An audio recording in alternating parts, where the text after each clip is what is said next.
નમસ્તે વિદ્યાર્થી મિત્રો, આજે આપણે સ્ટાન્ડર્ડ 6 ની અંદર સબ્જેક્ટ ઇંગ્લિશ ની અંદર આપણે પેરેગ્રાફ ફોર કરવાનું છે. તો નમસ્તે વિદ્યાર્થી મિત્રો, આજે આપણે સબ્જેક્ટ ઇંગ્લિશ ની અંદર રીડ ધ પેરેગ્રાફ અને કોમ્પ્રિહેન્શન આજે આપણે જે ચલાવ્યો હતો એ ગ્રામર ટોપિક કોમ્પ્રિહેન્શન આજે ચલાવવાનો છે. તો એના ક્વેશ્ચન આન્સર હું અહીંયા કરાવું છું એ આપણે જોઈ લઈશું. તો હવે આજે આપણે બીજો પેરેગ્રાફ છે એ આજે આપણે સોલ્વ કરવાનો રહેશે.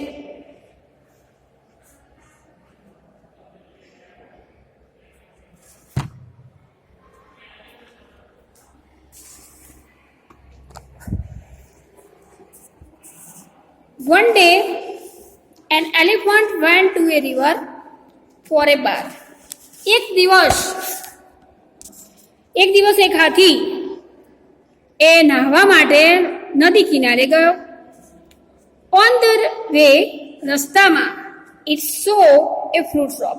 રસ્તામાં તેને ફળોની દુકાન જોઈ. The elephant put his trunk out for the ripe bananas on the shelf.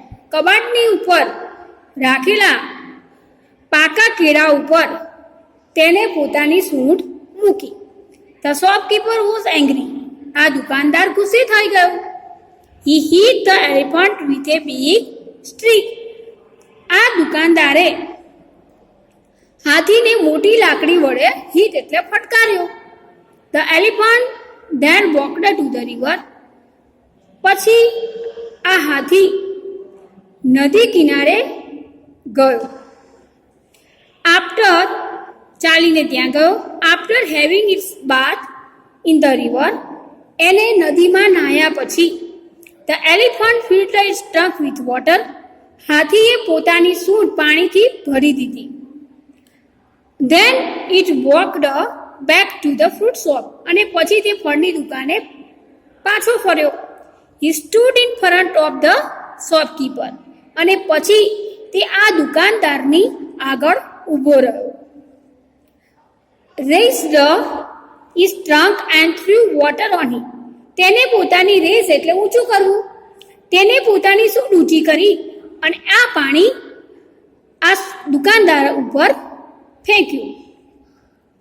Then it walked away quietly. અને શાંતિથી ઝડપથી ત્યાંથી ચાલ્યો ગયો. તો એમાં ક્વેશ્ચન્સ છે કે where did the elephant go? હાથી ક્યાં ગયો હતો? The elephant went to the river for a bath.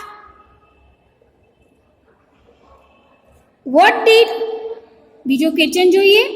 What did it do at the fruit shop? તેને દુકાનદારની દુકાન ઉપર ફળોની દુકાન ઉપર શું કર્યું? તો the elephant is trunk out for the ripe banana on the shelf. ત્રીજો ક્વેશ્ચન જોઈએ. Third question, what did the shopkeeper do? દુકાનદારે શું કર્યું? The shopkeeper hit the elephant with a big stick. Fourth નંબરનો ક્વેશ્ચન જોઈએ. What did the elephant do after its bath? હાથી પોતે નાહ્યા પછી એને શું કર્યું? તો after having a bath the elephant filled its trunk with water. What did the elephant do to the shopkeeper? હાથીએ આ દુકાનદાર ઉપર શું કર્યું?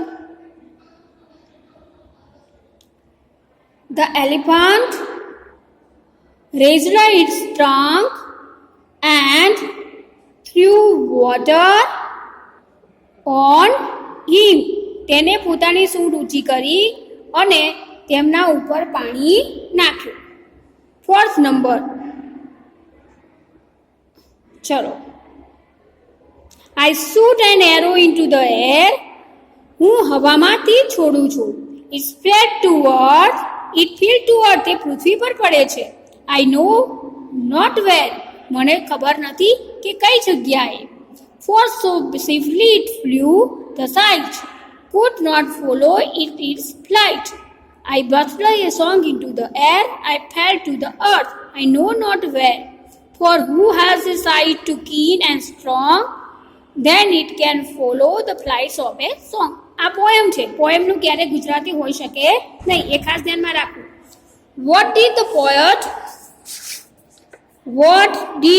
poet shoot into the air? આ કવિએ હવામાં શું છોડ્યું તો તે જ છોડ્યું. તો શું લખીશું આપણે? The poet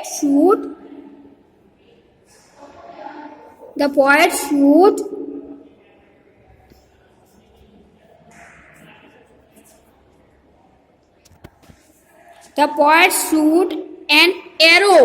શું લખીશું? An arrow